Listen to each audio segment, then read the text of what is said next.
Quelle était la meilleure blague que tu aurais pu faire ou qu'on t'a fait le 1er avril à toi? C'était pour une naissance et c'était sur un prénom. On m'a fait croire qu'il s'appelait Mehdi Esteban, le bébé, alors qu'il s'appelait Naël et que c'était Rien à voir. Voilà. Ce matin avec mon gardien, je lui ai dit oh là là, il faut vite venir parce qu'il y a une inondation dans les ascenseurs. Il est venu d'un coup et dès qu'il s'est levé, j'ai dit ah, poisson d'avril. Quelle était la meilleure blague qu'on vous ait fait pour le 1er avril? Ça m'est jamais arrivé de faire des blagues, sérieusement. Tu n'as jamais fait marcher là-dessus sur le 1er avril? Si, certainement, je suis pas autrement que les autres, j'ai dû marcher, même voir courir. Une fois, ma mère m'a fait croire qu'elle était enceinte d'un autre enfant. C'était l'année dernière et j'étais hyper contente en fait. Et en fait non. Donc c'était assez drôle. On m'a dit que j'étais beau. Tu penses qu'il est vraiment beau ton copain? Ah, il est très très beau, c'est le plus beau. Oh, d'accord. Si, on m'a fait croire aussi que ma mère avait gagné au loto. J'étais très contente. Bah oui. C'était tout à fait faux. Ouais, du papier transparent dans la cuvette des toilettes. Ça fait quoi ça? Quand on croit pisser dans le trou, ça en fout partout. Quelle était la meilleure blague que t'aies fait toi pour le 1er avril à quelqu'un? Oh ça René, c'est gratuit pour tout le monde. Ta mère est morte alors qu'elle était pas morte, un truc comme ça. Qu'il y avait des éléphants roses sur l'autoroute Ouais. pour aller d'ici en banlieue. Et donc nous étions arrivés tard parce que les éléphants étaient tombés, enfin c'est un cirque. Avec des potes, j'ai rempli tous les couloirs avec des verres d'eau. En fait, tu pouvais pas y accéder. J'ai vu, après c'était le carnage en fait. Et tout simplement, un de mes élèves a voulu me mettre un poisson dans le dos et il est monté sur l'estrade et il s'est cassé la figure. Donc ça n'a pas marché parce que je me suis retournée et il n'a pas pu mettre le poisson. Et ça c'est le classique, quand on est gamin, on colle le poisson d'avril dans le dos des copains. Et vous, un prof, un instinct, même pas un poisson dans le dos, rien? Non, est-ce que j'en ai un? Non plus. Et du coup, je vous dis au revoir. D'accord, merci pour le poisson. Merci.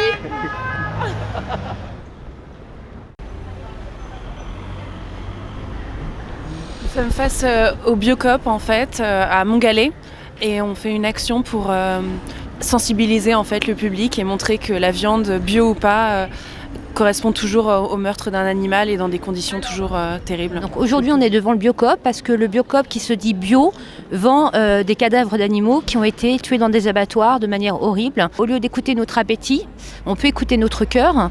Et aujourd'hui nous on est tous là pour dire qu'on peut vivre sans protéines animales. On le vit très bien, on est en très bonne santé. Quand on veut être éthique, on ne mange pas de viande du tout. Bon, déjà, dès que j'étais toute petite, peut-être j'avais 6 ans, j'avais envie de devenir végétarienne. Je sais pas trop pourquoi à l'époque. Mais j'ai commencé il y a 3 ans et demi, j'ai arrêté de manger de la viande et du poisson parce que je trouvais que déjà les conditions d'abattage, d'élevage n'étaient pas du tout éthiques et humaines. Je pense que le changement se fait pas à pas. Moi d'abord j'ai commencé à arrêter le poisson et la viande et ensuite je suis devenue végétalienne et ensuite pratiquement végane maintenant. Après je peux comprendre que les gens qui aiment la viande prennent le temps de réfléchir à la question, mais je pense qu'à un moment donné, on peut aussi se dire qu'on faudrait qu'on arrête d'être égoïste, qu'on pense peut-être aux animaux un peu plus qu'à nous-mêmes. Et je pense que le cheminement peut se faire assez rapidement finalement, peut-être pas en passant végétalien du jour au lendemain, mais peut-être déjà en commençant par plus manger ni de viande ni de poisson, et puis par la suite prendre conscience que dans les élevages de poules, pour les œufs c'est pareil, c'est cruel, que pour les élevages de vaches à lait, c'est pareil, c'est cruel. Nous, on est pour l'abolition de l'exploitation des animaux, voilà, tout simplement.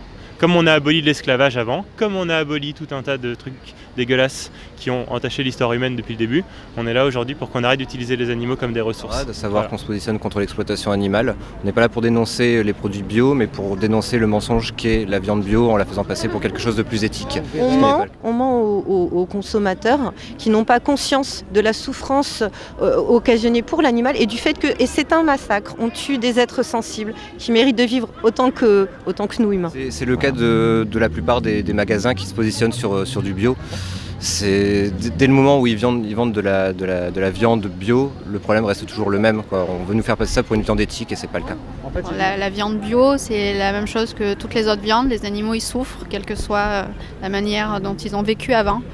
Le poulet qui est libre et qui est élevé en basse-cour et qui mange des graines et qui cavale toute la journée. C'est encore plus hypocrite, j'ai envie de dire, que ceux qui vivent enfermés dans le noir. Parce qu'on leur offre la belle vie pour au final les tuer, quoi, pour nous, et encore une fois. Je sais pas d'où est venu le déclic, mais à la base c'était plus pour des raisons environnementales et humanitaires. D'accord. Et par la suite, c'est l'éthique qui a pris le dessus. Souvent c'est les gens qui posent des questions, qui sont intéressés. Et j'essaie de leur expliquer calmement en fait. Et souvent c'est eux qui posent des questions, qui s'intéressent. Et j'essaie de montrer qu'on peut être en bonne santé, vivre normalement sans viande. Et au final, il y en a beaucoup qui suivent, qui font des efforts, qui réduisent leur consommation au fur et à mesure. Alors on peut même s'étrangler avec de la saucisse, quoi. Oui, la viande fait mourir, voilà. On peut mourir. Tu es d'accord avec le dicton qui dit dis-moi qu'est-ce que tu manges et je te dirai qui tu es? Un peu. Je trouve que ça reflète pas mal la personnalité des gens. Les gens font pas le lien entre le morceau de viande qu'ils ont dans leur assiette et l'animal sensible qui a été torturé, massacré. Il y a beaucoup de philosophes justement qui disaient ça et qui associaient l'agressivité des hommes à la consommation de chair. Et c'est vrai que, c'est quand même, que ça se tient, je trouve. Je pense qu'il ne faut pas du tout tuer. Je pense que si on applique ça aux humains, qu'ils souffrent ou pas, que ça soit d'une manière différente ou non, au final, à partir du moment qu'on n'en a pas besoin, c'est inutile, c'est un plaisir égoïste, je trouve. L'humain n'a pas besoin de manger de viande, parce que de toute façon, qu'elle soit bio ou pas, c'est un être vivant qui est massacré. Et on n'a pas besoin de tuer des animaux, nous sommes nous-mêmes des animaux, on n'a pas besoin de tuer des animaux pour être en bonne santé. Je ne pas ça comme une vérité, mais comme une réalité plutôt. Et les gens font leur parcours personnel pour y accéder, parce qu'on n'a pas tous le même vécu, les mêmes ressentis, au même moment ou à la même époque. Bonjour madame, vous comprenez les gens qui disent ici on mange trop de viande? Et même quand c'est bio, c'est pas vraiment bio. Oui, je les comprends, c'est bien d'alerter les consciences. Super, merci beaucoup madame. Je pense que chacun est libre de manger ce qu'il veut. Et puis voilà. Personnellement, je suis végétarienne, voilà, donc j'en mange pas de viande. Mais après, effectivement, c'est un cheminement, des choix à faire. Je pense que autant le massacre d'humains est inadmissible, comme le massacre de tout être vivant est inadmissible. La vie est sacrée. Voilà.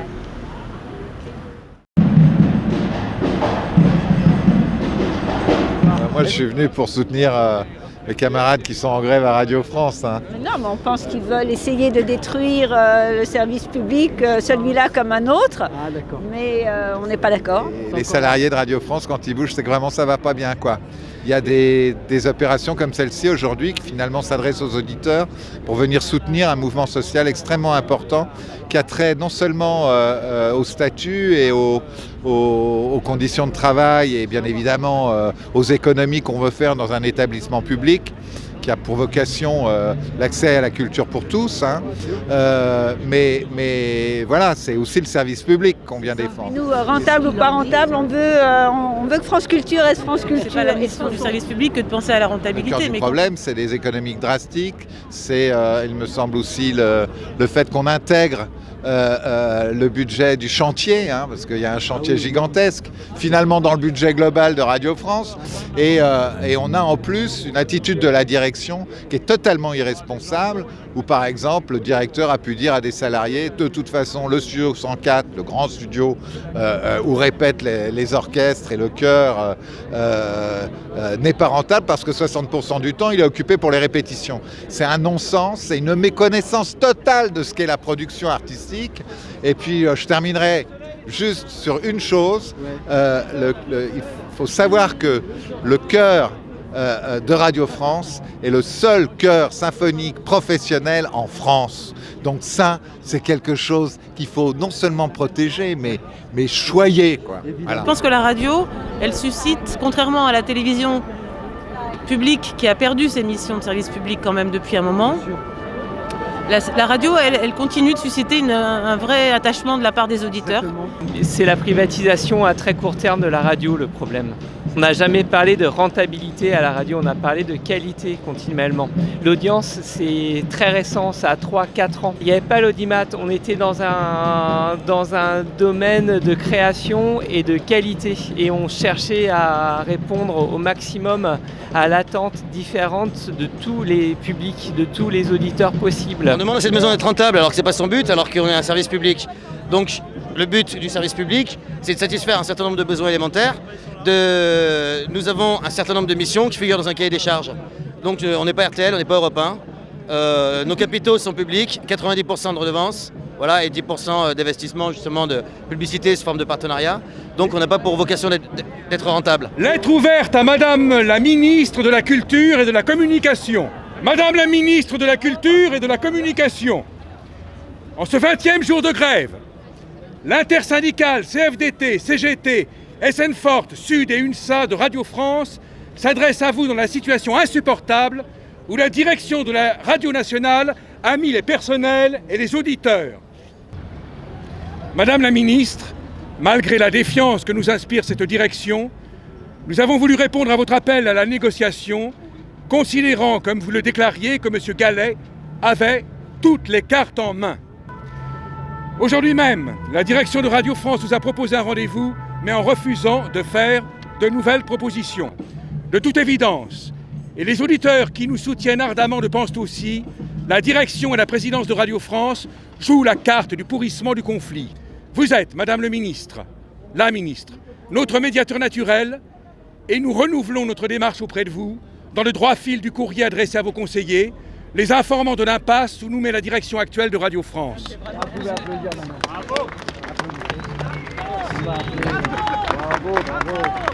Enfin, finalement, ce qu'on veut, c'est que ce soit un outil d'abord de journal du pouvoir, pour le pouvoir et pour les puissances, on va dire, de l'argent. Donc je pense qu'ils ne déshabilleront pas, par exemple, les journaux. Je crois que ça restera. C'est le quatrième pouvoir. Je ne suis pas très inquiète. Je suis pas très inquiète finalement pour toutes les plages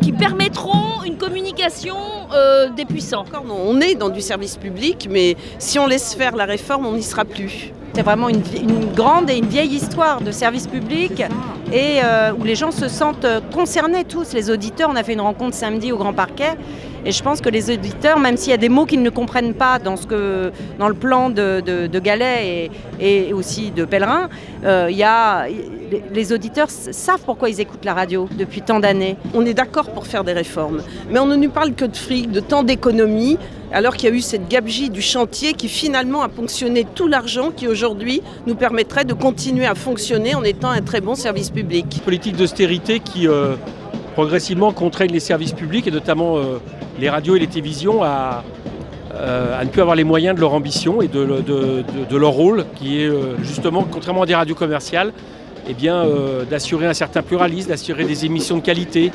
d'assurer des émissions qui font réfléchir. On nous fait payer le chantier et c'est toujours oublié, aussi bien dans le rapport de M. Gallet que dans la lettre qu'a faite Fleur Pellerin à Gallet. Ils oublient toujours de mentionner que les problèmes qu'on a, c'est aussi parce que la tutelle ne nous a pas donné tout l'argent qu'elle nous avait promis, mais c'est tout l'argent qui est passé dans ces travaux qui manifestement n'ont été circonscrits et dirigés par personne. Et à partir du moment où on le fait payer aux salariés, on le fait payer aux auditeurs. C'est encore une maison, un établissement formidable, une institution formidable. Il faut que ça reste une institution formidable. C'était une institution préservée, c'était un cadre de création, de qualité qui était préservé. Ça l'est plus du tout. C'est-à-dire que moi je voudrais plus de publicité, une seule radio, une unique radio, avec beaucoup de publicité parce que ça me donne envie de consommer. Et puis je propose aussi qu'il y ait plus de précaires et plus de précarité parce qu'en fait, du coup, ils sont très obéissants, les précaires. Et puis du jour au lendemain, on peut s'en défaire. Voilà, moi je propose ce type de politique. D'abord, c'est terrible parce que c'est eux qui nous emmènent sur des questions budgétaires. Moi, personnellement, je pense que de l'argent, il y en a, que c'est une question politique de répartition. Je pense également que le service public n'a pas vocation à être rentable, mais il l'est. Il l'est parce que, en tout cas, en ce qui concerne la culture, je peux vous donner un chiffre, puisqu'on nous oppose des chiffres.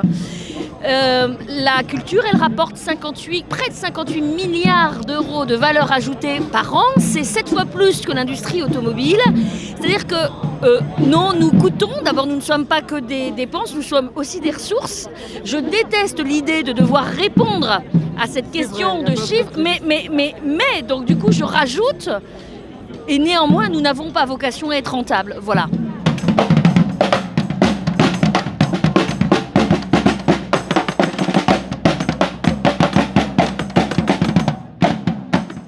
Et finalement, comme l'article de Mediapart, la redevance, elle coûte pas cher à chaque citoyen et citoyenne. Donc c'est quoi? C'est 1 euro, 0,96 centimes par personne. Donc je vois pas en quoi cela pose un problème. Je suis auditeur. Je comprends tout à fait le mouvement. Donc de ce point de vue-là, je le soutiens et voilà, c'est pour ne pas que Radio France perde en qualité à laquelle, en tant qu'auditeur, je suis vraiment attaché, quoi. J'écoute surtout France Culture et il n'y a pas de publicité et ça fait du bien. Ça fait du bien parce que dès qu'on passe sur d'autres chaînes où il y a de la publicité, c'est insupportable. Je suis une auditrice assidue, France Inter surtout et France Culture. Il y a encore quelques émissions intéressantes, mais si elles disparaissent, c'est catastrophique. La culture ne doit pas être une marchandise. C'est difficile une grève, hein. C'est fatigant, ça coûte de l'argent, mais bien sûr qu'on va se battre. On veut sauver le service public. Avec les gens.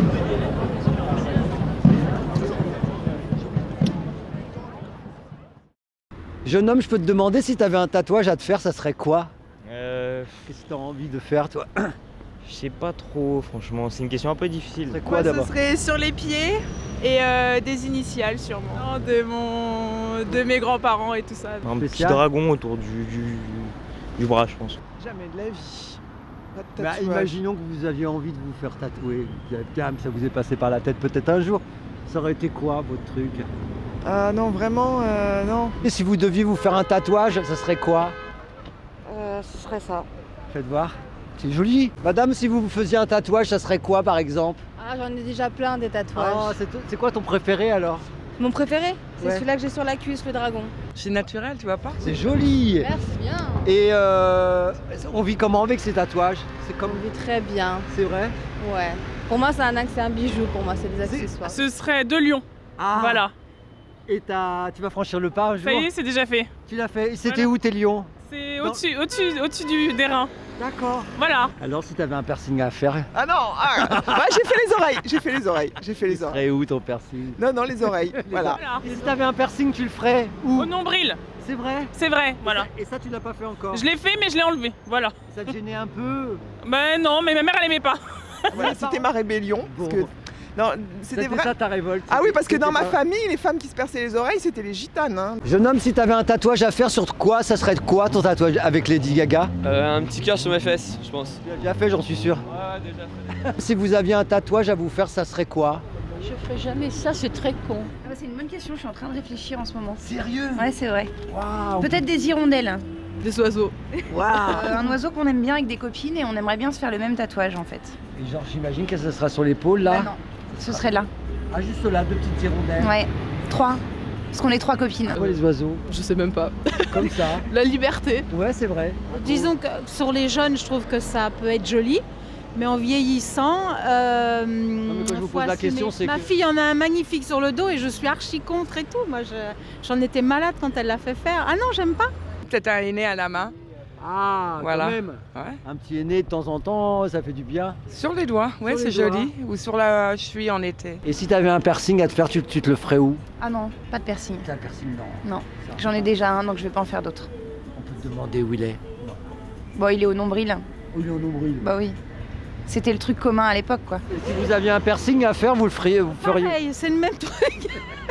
Le jour où il est arrivé avec le piercing dans le nez, j'étais folle. Elle a fait tout ce que vous vouliez pas faire vous. Oui, mais bon, à mon époque, ça se faisait pas déjà. Aujourd'hui, c'est has-been le piercing. C'est... Peut-être pas has-been, mais ouais. Ça fait télé-réalité, ouais. Le petit piercing, à la limite, ça va, un piercing.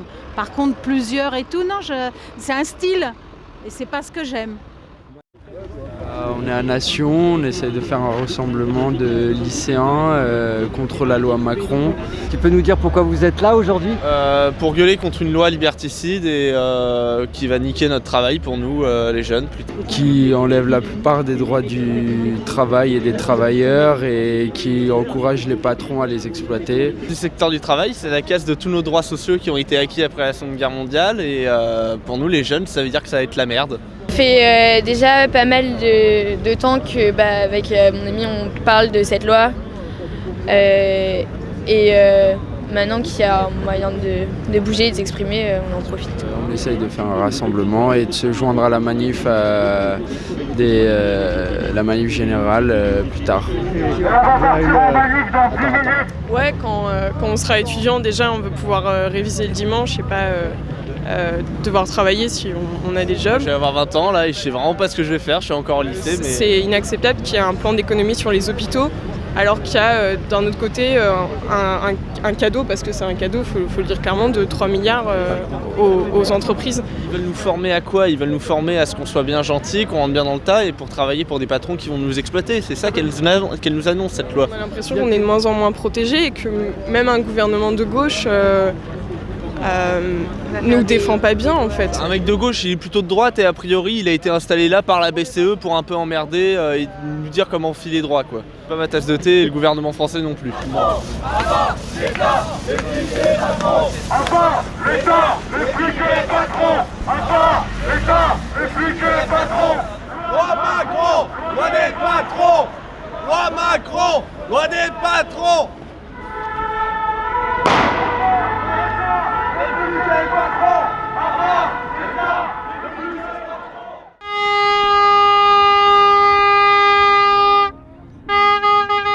On est venu pour dire stop à l'austérité, stop à la loi Macron. Ouais. On est venu pour dire ce qu'il propose c'est n'importe quoi, c'est la fin de tout. Le gel des salaires, c'est stop dans la fonction publique. D'accord, le point il doit repartir, notre convention collective, notre point il est encore à l'arrêt à 5,98. Stop, il faut repartir. Je suis déçu de voir qu'il y a très peu de monde finalement ici aux Invalides. C'est un peu dommage. J'aurais été bien que le mouvement vienne jusqu'au bout. Super. On est super content d'être à Paris. Par contre, on est un petit peu déçus sur l'arrivée. Super. Nous en plus, on vient du pays où il y a le soleil. Donc là, aujourd'hui, ça ne nous a pas changé. C'est formidable. Ça démontre que l'on est capable de se remobiliser. Après les épreuves que la CGT a connues, nous sommes capables de nouveau de faire une grande mobilisation. Et ça, pour moi, pour être franc, c'est beaucoup trop festif. Quand on parle de politique d'austérité, je suis dans un syndicat. La CGT pour pas le nommer, il y a des bonnes choses, il y en a des moins bonnes. Il faudrait être un petit peu plus dur parce que quand on voit ce qu'on subit et surtout les classes populaires, effectivement c'est un petit peu trop gentil et c'est pas une petite manif par-ci ou par-là qui va faire que ça va changer grand-chose. On a remonté toute la manif, il y a vraiment beaucoup de monde et ça fait plaisir à voir. Ce qui est aussi dommage, c'est qu'il n'y ait pas eu de prise de parole. Et ça, c'est beaucoup plus regrettable. C'était une attente de la part de tous les syndiqués. De prise de parole, moins de musique dans les cortèges, plus de textes, de chansons révolutionnaires, distribuer des textes pour que chacun se réapproprie la mémoire des anciens qui se sont battus et que Macron et toute sa bande de salopards est en train de tout foutre par terre. De l'argent, il y en a trop dans la poche des actionnaires et pas assez dans celle des salariés. Pour relancer l'économie et sortir de la crise, il faut augmenter les salaires. On est assez déçus parce qu'on sait qu'il y a eu beaucoup de mobilisation.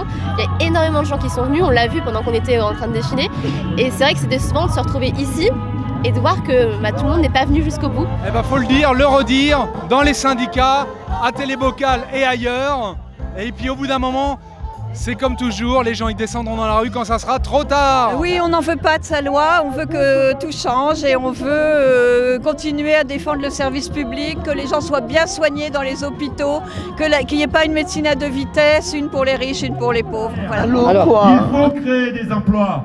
C'était le sens de la manifestation unitaire d'aujourd'hui. C'est pas la loi Macron, c'est la loi Marron, je crois, c'est ça? Non, je me trompe peut-être. Il est en train de privatiser un peu tout, mais ça vient d'assez loin, ça vient pas de Macron, ça vient d'avant. Mais ça continue. Là, on est marron. Ah, là, on est marron. Ouais. Macron. C'est pour dire que le capital et la loi Macron sont un boulet attaché au pied de la jeunesse. Rien n'est bon dans le Macron, mais tout est bon dans le cochon. C'était très bon notre sandwich de ce midi. Ça, c'est pas des gens de gauche, faut les foutre dehors, à défaut de pouvoir les mettre à la guillotine. Voilà. Prenons-le comme un début de mobilisation. La suite doit se passer dans les entreprises, avec les salariés, pour améliorer leurs conditions de travail. Bien sûr, on va continuer.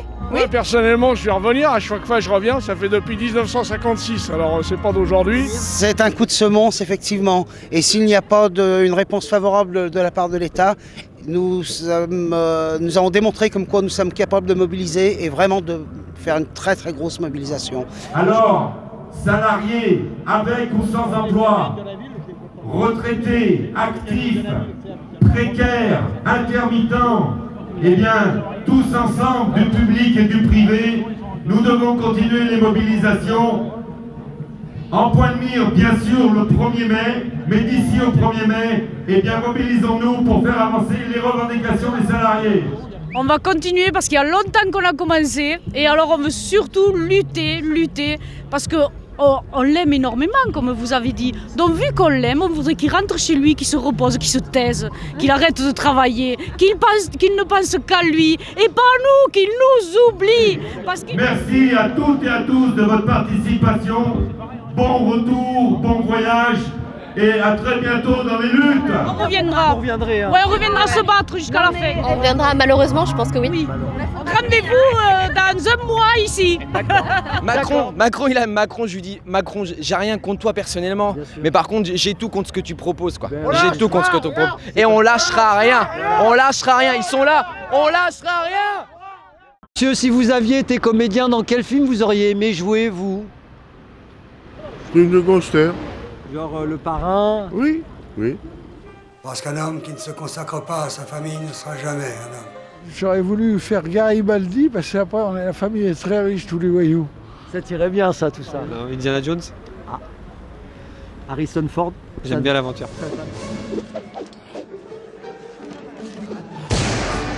Fast and Furious. C'est un truc d'action. Ah. Un peu violent quand même. Hein. Et ça, t'aimes bien? Oui. Bon. Si t'avais été comédien, toi, dans quel film t'aurais aimé jouer? American Gangster. Bravo, je m'en doutais. Zoro, parce qu'il y a beaucoup d'action. Je dirais Elisa, avec Vanessa Paradis. C'est ça, c'était quel film ça? Elisa, oui voilà. Belle de jour. Moi c'est Catherine Deneuve qui joue le rôle. Vous auriez fait Catherine Deneuve? Non. Pourquoi pas? Je veux savoir ton nom. Belle de jour. Pourquoi la nuit tu n'es pas là? Ouais, non, pourquoi pas Bruce Lee? Enfin, moi, c'est pas comme si j'étais fan de cinéma en fait. Mademoiselle, si vous aviez été comédienne, dans quel film vous auriez aimé jouer, vous? Ah, je sais rien. Allez. Sur les booms. Pardon? Dans la boum? Sophie Marceau, oui, les booms.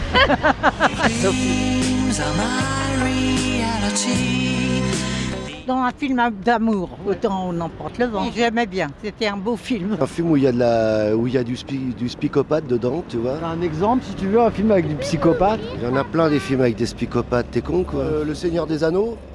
Pourquoi pas? C'est bien. Le ça. Silence des Seigneurs, un truc comme ça. Les choristes. C'est vrai? Ouais. Et toi, dans quel film t'aurais aimé jouer, toi? Un film de danse. Las Vegas Parano. Oh, c'est bien ça. C'est pas mal aussi ça. Bon, c'est un peu plus déjanté, mais. Teletubbies. J'ai regardé ça il y a pas longtemps, je me dis mais putain comment j'ai pu aimer ça. Dracula, vampire. Je le vois bien avec un masque blanc, enfin avec la peau toute blanche et les dents qui petites dents qui sur sortent. le côté avec un petit peu de sang. Pas d'autres idées de films dans lesquels t'aurais aimé jouer un rôle? Gladiateur, bien entendu. Ah oui. Bah oui, Gladiateur. T'aurais été une La base. gladiatrice. Ah non, Maximus. Mon nom est Maximus Decimus Meridius. C'est le meilleur. Frankenstein. Non, pas trop. Non, pas ce genre de film. Oui, la blonde, oui. Gros sein, grosse poitrine, basique instinct. Non, pas du tout. Merci. D'accord. Pas de film porno. Pas de film porno. Voilà. c'est sûr.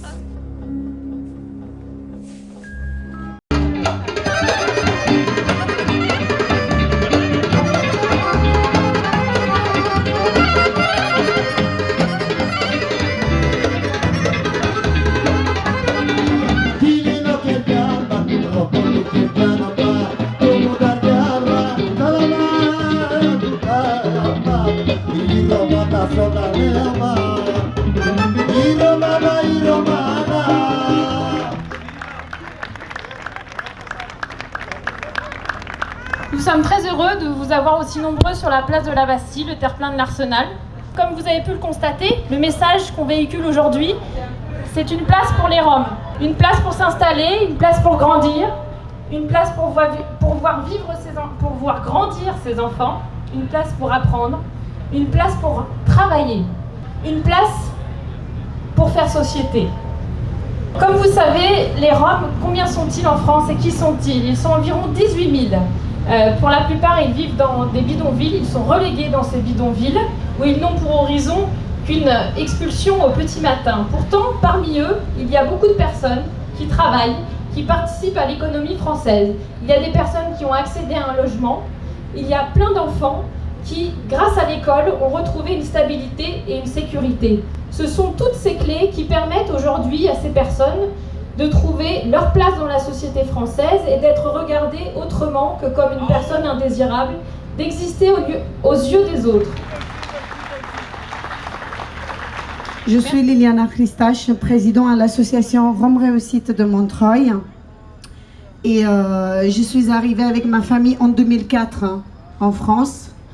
Mais ça a été dur jusqu'à l'arrivée de l'intégration en France.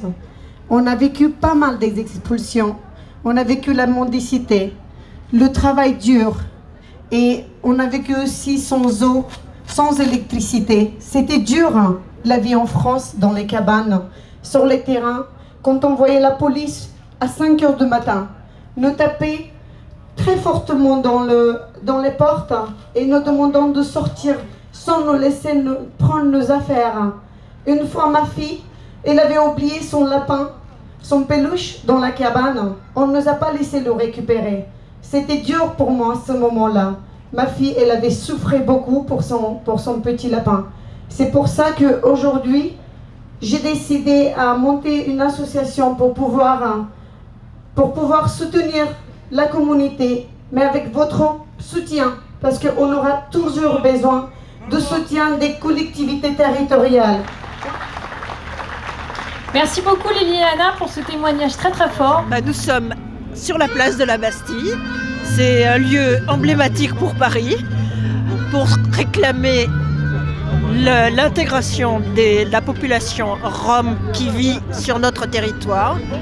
Dire qu'au lieu de parler continuellement de leurs difficultés à s'intégrer, je crois qu'ils ont aussi vocation à s'intégrer, contrairement à ce qu'on peut dire. Et nous sommes là pour présenter justement, en compagnie d'autres associations, et Roms en particulier, la réussite de certains comme probante pour la réussite des autres et dénoncer un petit peu les dénis de droits dont ils font l'objet. Je suis là aujourd'hui parce que je pense que aujourd'hui en Europe, la situation des Roms est assez intolérable. Partout, ils sont victimes de discriminations qui n'ont pas lieu d'être. En France, on voit de plus en plus des expulsions des bidonvilles qui sont rasés. Et c'est pas normal, c'est des citoyens comme tout le monde. Et on voit une montée de la haine, tout le monde qui s'en prend à eux. Ça devient les nouveaux boucs émissaires et c'est pas normal. Et je pense que c'est dangereux. Et c'est pour ça que je suis là pour montrer mon soutien total. Je fais partie d'Amnesty et on défend toutes les minorités persécutées. Ils sont mal acceptés, très mal acceptés et je trouve que c'est dommage et qu'il faudrait les accepter comme n'importe quel autre humain. C'est intolérable qu'ils subissent cette situation en fait. Et juste parce que, c'est pensant aux petits-enfants qui grandissent, qui vivent 2-3 expulsions, qui voient la police, qui représentants de l'État français, qui détruisent leurs caravanes, qui détruisent leurs jouets, c'est terrible quoi. Et pour montrer les bons côtés, parce qu'il y a aussi la musique, il y a aussi les couleurs, il y a aussi...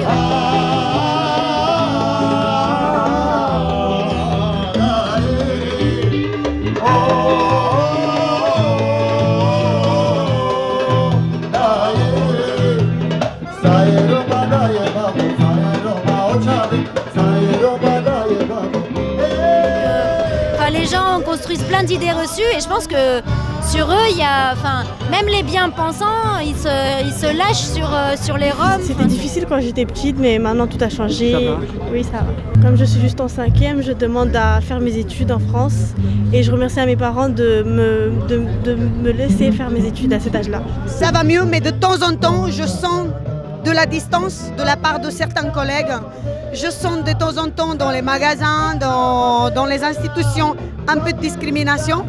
Mais ça va, je peux m'en sortir parce que j'ai appris à connaître mes droits. Et là, je peux me défendre. Les personnes, pour moi, ils croient que les Roms ne veulent pas s'intégrer, qu'ils ne veulent pas savoir s'ils peuvent inscrire leurs enfants à l'école.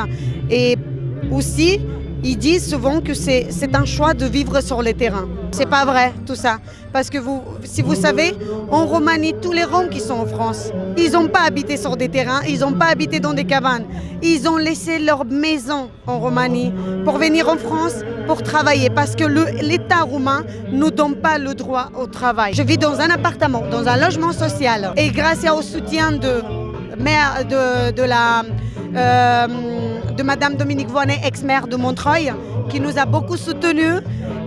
Je suis très bien, j'ai un travail, ma famille est bien, mes enfants sont scolarisés. On arrive à payer nos impôts, on arrive à faire tout le nécessaire, tout comme une vie normale, comme aurait eu une Française. Mais en 2015, on a l'impression qu'on est retourné il y a 70 ans. À cause de quoi? À cause de racisme, de discrimination, à cause de l'État avec les médias, l'État qui travaille main à main avec les médias et qui ensemble ils remontent les uns contre les autres. Et ce qui est pire, c'est qu'au jour d'aujourd'hui, c'est les émigrés, qui discriminent. Eux, ils sont passés par là. Moi, je travaille comme médiatrice pour d'autres, pour les Roms du camp. Depuis qu'ils ont été intégrés en tant qu'Européens là, en début 2014, quand même, les choses ont changé au niveau administratif. Même si j'entendais la jeune fille en parler, même si c'est toujours aussi compliqué. Hein, mais ils ont des droits et qui sont quand même mieux respectés.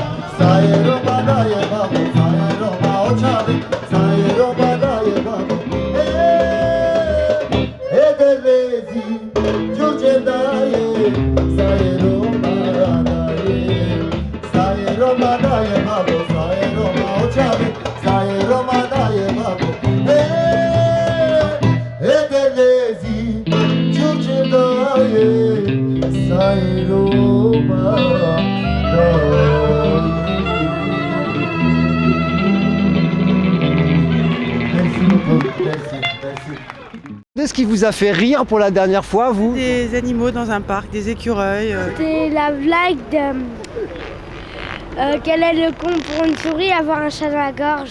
La dernière chose qui m'a fait rire, mon mec au réveil, je crois. Ça, c'était marrant. Waouh, c'est une bonne question, hein. Il faut que je réfléchisse là. Une connerie de mon fils, sûrement, mais il fait tout le temps le clown, donc voilà. C'était en cours là, il y a 1 heure. Ouais. Voilà. J'ai une prof qui a mis l'accent arabe sur une copine à nous, Hanan. Donc du coup, ça fait Hanan. Avec mon copain, il se tâche à chaque fois, donc voilà, on se brosse les dents sur le costard. Et ça, c'est rigolo. Ma femme, elle parle la nuit, parce qu'on a vu sur un bateau. Donc il a dit ouais, en bateau, ouais. Et en fait, mon notaire, il a fait une blague devant tout le monde en disant ah bah non, j'ai pas les fonds. Et il est revenu, il a ouvert la porte. Il dit non, c'était une blague. C'était des anecdotes parce qu'on venait de la même école. C'est une école qui s'appelle l'école Boulle. Il y a aussi les films de Boulle. Il y a quelques années, elle allait faire les courses avec son mari. Les commerçants en question croyaient que le monsieur il avait volé une bouteille de vin alors qu'il allait faire les courses. Donc lui, il a retiré son pantalon, quoi. Pour prouver qu'il n'avait pas volé, qu'il venait faire ses courses. Voilà la dernière blague qui m'a fait rire. Quelqu'un qui tombe, ça te fait rire, par exemple, qui glisse Ah, je lui jette une pièce de monnaie tellement j'ai ri. Bonjour mademoiselle, je peux vous demander ce qui vous a fait rire pour la dernière fois, c'était quoi? C'est vous. D'accord. J'ai vu Téléboca, ça m'a fait rire. Bah, je dirais aux gens qui rient pas que je suis triste pour eux. Hein. Oui, moi aussi. Même si ça me fait beaucoup rire pour eux. Chacun son truc.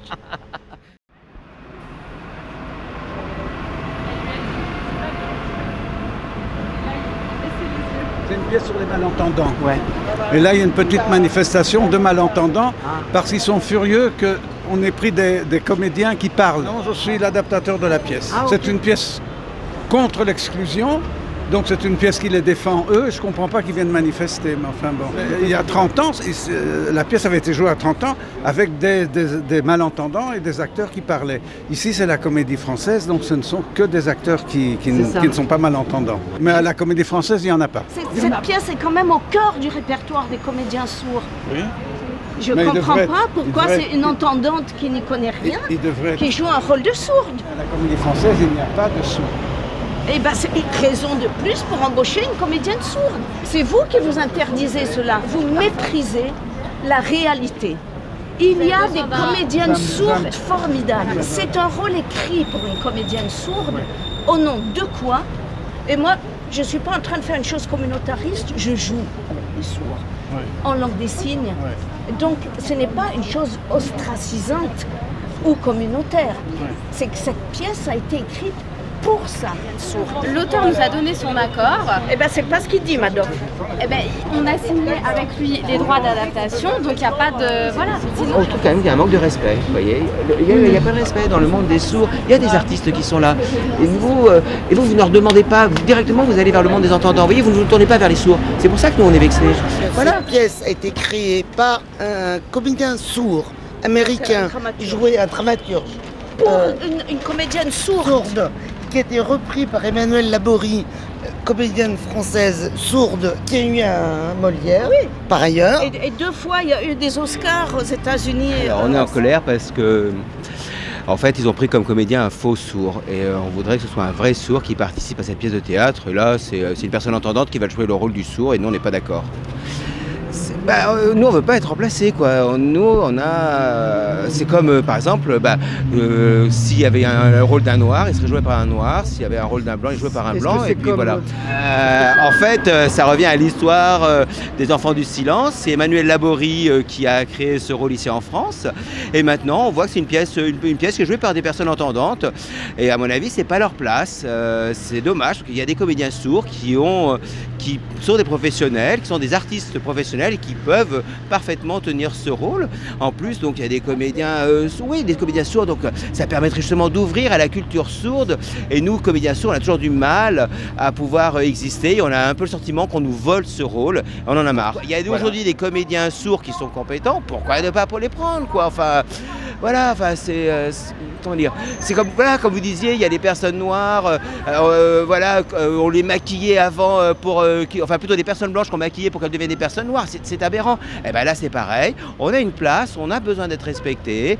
Et nous, on profite justement, nous, la communauté sourde, de se réunir là, ici, ce soir, pour dire ça suffit, il faut que ça s'arrête. Nous sommes les artistes. La pièce, Les Enfants du Silence. Dedans, donc, c'est un mélange de comédiens sourds et de comédiens entendants qui doivent jouer ensemble. Et là, pour la première fois ici, en France, donc au Théâtre du Vieux-Colombier, tous les acteurs qui vont jouer le rôle vont être entendants. Alors où est-ce que cette notion de partage, elle n'existe plus? Et pour moi, c'était important justement, cette idée de réunion. C'était ça la richesse de cette pièce, c'était l'échange qu'on pouvait avoir entre les sourds et les entendants. Et donc c'est pour ça qu'on va se battre ici ce soir. Un comédien entendant, non, ça va pas, vous voyez. Là, c'est dommage, voilà, donc je viens là par solidarité avec mes amis sourds pour manifester contre ce choix. Nous, on est des comédiens sourds et vraiment, cette pièce a été écrite et pour nous, c'est une souffrance. C'est pour ça qu'on veut se battre, parce qu'on a l'impression qu'on n'est pas reconnu. Il y a plein de comédiens sourds avec des valeurs et donc c'est pour ça que nous, on vient témoigner notre combat. On peut jouer plein de rôles. Et on peut notamment jouer ce rôle. Et c'est pour ça que nous sommes tous là, pour montrer notre valeur et pour que les personnes au sein de Vieux-Colombier prennent conscience de cette possibilité, tout simplement. Oui. Alors, c'est pas ça le débat véritablement. Pour moi, c'est naturel il y a quelque chose qui se passe quand c'est un comédien sourd, vous voyez, qui joue. C'est quelque chose qui est naturel, l'expression de la surdité. Alors après, ça va faire artificiel à mon avis, et les gens ils vont voir, je trouve que c'est dommage parce que ça va donner, alors qu'il y a une possibilité d'avoir des comédiens qui sont naturellement sourds. Voilà, aussi ce qu'il ne faut pas oublier, bien évidemment, c'est que pour le monde des comédiens sourds, il y en a peu. Et donc, il y a peu, on a souvent, nous les sourds, on attend, on ne sait pas quoi faire. Il y a plein mal de comédiens qui sont sourds qui existent là. Mais voilà, 3-4 fois plus de chômage chez les comédiens sourds que chez les comédiens entendants. Vraiment, on est déçus. Donc ce soir, on veut montrer qu'il y a ici en France des comédiens sourds. Avant, il y avait des professionnels sourds qui enseignaient la langue des signes. Enfin, il y avait une véritable éducation en langue des signes qui faisait une reconnaissance du métier de cette langue des signes qui était vraiment très très importante. Et après, donc en 1880, la langue des signes a été interdite en France. Et donc cette langue a perdu sa valeur. Et il a fallu qu'on se batte pour qu'on puisse ensuite que le gouvernement, par une loi en février 2005, développe l'accessibilité des personnes sourdes à travers la communication, les interprètes, etc. Et tout ça, à nouveau qu'on se recommence le combat parce que dans le monde de la culture, c'est pas encore ça. Voilà. On a chacun sa façon de voir les choses et pour les sourds, leur façon de voir, c'est un monde de souffrance. Nous, on a 100 ans de frustration et de souffrance, d'interdiction de la langue des signes, qui nous a dont on a vraiment beaucoup pâti dans notre culture, qui nous a rendu un petit peu bête, on va dire. Et c'est grâce à IVT, à la renaissance d'IVT, qui nous a fait renaître dans notre langue et notre culture et notre identité. Et vous dites qu'on ne peut pas changer, c'est comme ça, les statuts, etc. C'est désolé. Et si on ne peut pas changer, et nous, est-ce qu'on va attendre encore longtemps? On va peut-être continuer à faire ce qu'on est en train de faire ce soir, c'est-à-dire manifester. Merci beaucoup. Je peux vous demander la chanson que vous chantez tout le temps, qui est obsessionnelle, qui revient toujours dans votre tête, c'est quoi? Aujourd'hui, au fond de la mer, j'ai rencontré un poisson extraordinaire. Il m'a dit, monsieur, bonjour, venez avec moi faire un tour. Voilà. C'est qui ça? C'est une comptine pour enfants et je l'ai en boucle dans ma tête tout le temps. Au clair de la lune, mon ami Pierrot. Ah, super. Voilà, prête-moi ta plume, je t'écrirai un mot. Carmen de Stromae. Bonobo, Kota. C'est quoi? Ça ressemble à quoi? C'est du trip-hop.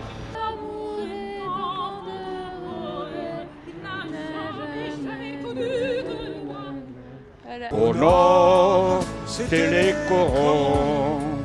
Au sud, les cabanons. Vous êtes de Mongolie? Oui, Mongolie. Vous connaissez une petite chanson de Mongolie avec la langue de Mongolie? Les hommes, c'est des mineurs de fond. Au sud, des vignerons. O te tengri o chuju set.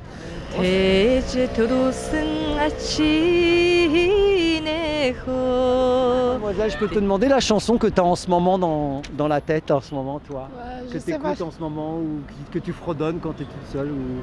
C'est la chanson de Mike Brandt, Qui sera? Qui sera? Qui sera? Qui sera?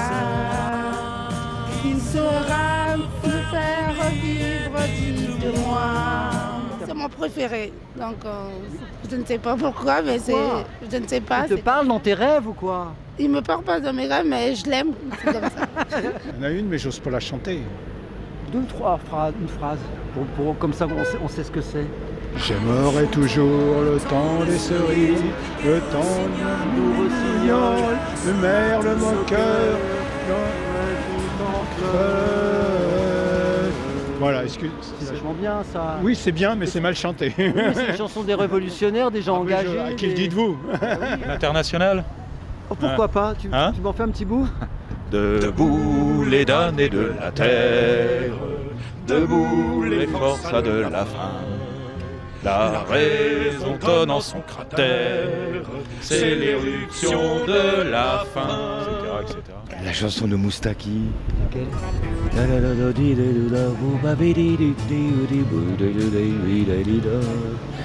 Avec ma gueule de métèque. Chanson obsessionnelle que tu as dans la tête le matin quand tu te réveilles, que tu chantes dans ta salle de bain en chantant. C'est comment ça?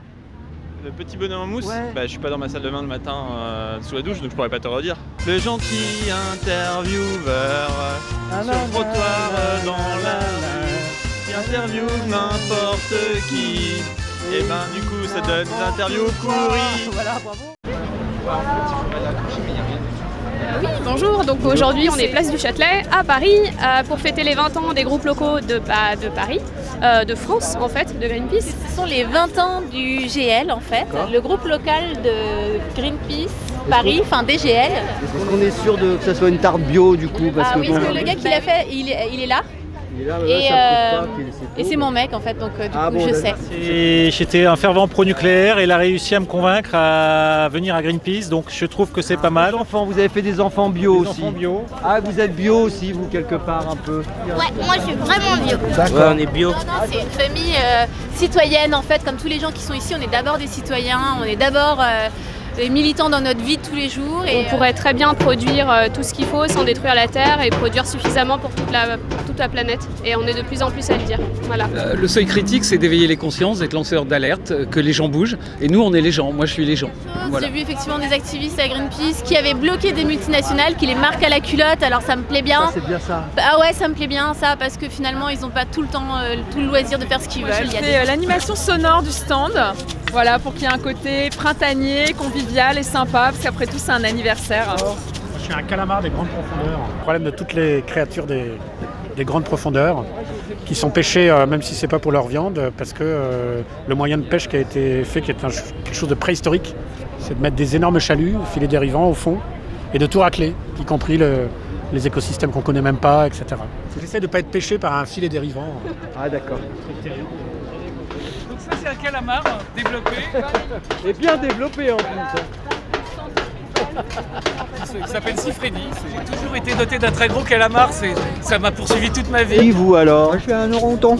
Ah, c'est quoi ton problème aujourd'hui, monsieur l'orang-outan? L'orang-outan, le problème, c'est les forêts d'Asie qui sont déforestées à cause des plantations d'huile de palme, notamment. Je viens à Paris pour chercher un logement. J'y vais demain. Où ça? Au zoo de Vincennes. J'ai hâte qu'on reprenne en main notre démocratie et qu'on reprenne notre place chacun. Je n'y crois pas du tout, surtout que je pense que quand on joue avec les dés pipés des multinationales et voire de nos politiques, enfin pour certains, qui de toute façon jouent dans la même cour, donc ils sont prisonniers, ils sont pieds et poings liés, ils sont sûrement avec plein de bonnes intentions. Mais voilà, c'est pas simple. Cette année, ça va être la grande promotion du nucléaire. On va nous le vendre comme la solution pour la crise climatique. Et ça, c'est vrai que pour nous, ça va être une grande fenêtre aussi pour pouvoir dire le contraire. Tu ressembles à une tomate, tu serais pas une tomate par hasard? Je suis super mal élevée. Hein. Je fais n'importe quoi et pas du tout ce qu'on me dit de faire. T'es pas bio alors? Non. Sur les bords. Personne n'est bio, hein, je crois, aujourd'hui. Est-ce que par hasard, ton but, ton rêve absolu, ça serait de devenir une tomate bio? Plutôt une tomate issue de l'agroécologie. Parce que bio, c'est pas terrible encore, tu vois. On change une étiquette et hop, tu passes en bio. Ouais. Dans le doute, je préfère boire de l'eau en fait. Tu vois, je vois que de l'eau. Même l'eau maintenant, avec les cochons qui chient dedans. Bon bah je vais me nourrir de prana alors. La COP21, il va y avoir plein de choses autour et c'est là que ça se fait déjà. Je veux dire, les villes bougent, les villes en transition. Il y a beaucoup de choses qui se passent ailleurs. Je crois qu'il y a plein de solutions qui sont encore à inventer et qu'il faut justement sortir des jeux qu'on va nous proposer. D'accord ?